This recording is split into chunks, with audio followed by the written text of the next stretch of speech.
Imagine you are an academic, a mathematician, or a physicist in the late 1800s or early 1900s, and you're sitting in the coffee houses of the time. These are the places where scientific ideas were passed around. There's an equation being talked about. The equation is perfectly valid mathematically, and it describes a curve.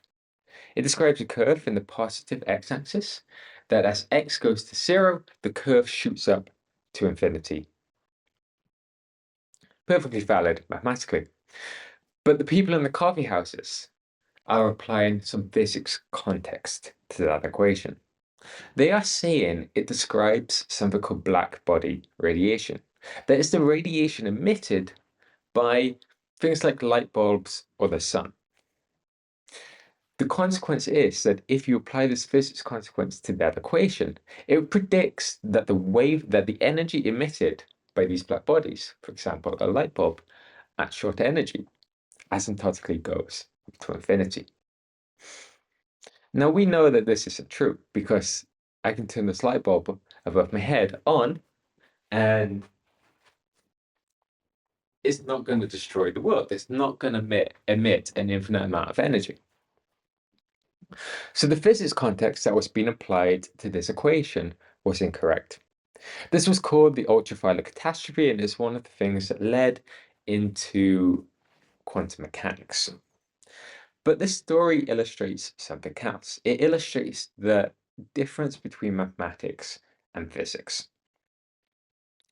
In mathematics, one cares only about the mathematics context of an equation or a definition or a theorem. Whereas in physics, we care both about this mathematical context and this additional physics context that you apply to it. Now, I work on these things called interactive theorem provers, and they are very good at dealing with the maths context. In fact, they're so good at dealing with the maths context, they will tell you if something is right or wrong.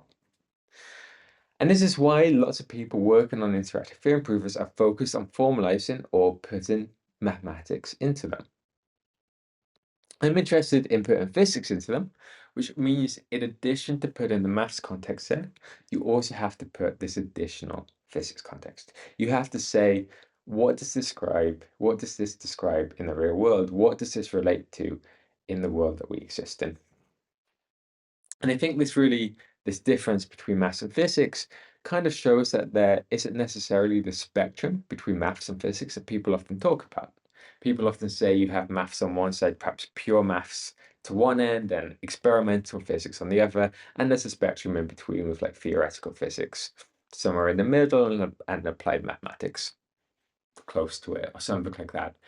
But the fact that you have this discrete classification, thus, do you care about the physics context or not, kind of shows that the spectrum can really be split into two discrete parts. So that's kind of like my opinion on physics context and what is important to consider when you're formalizing something like physics into Lean.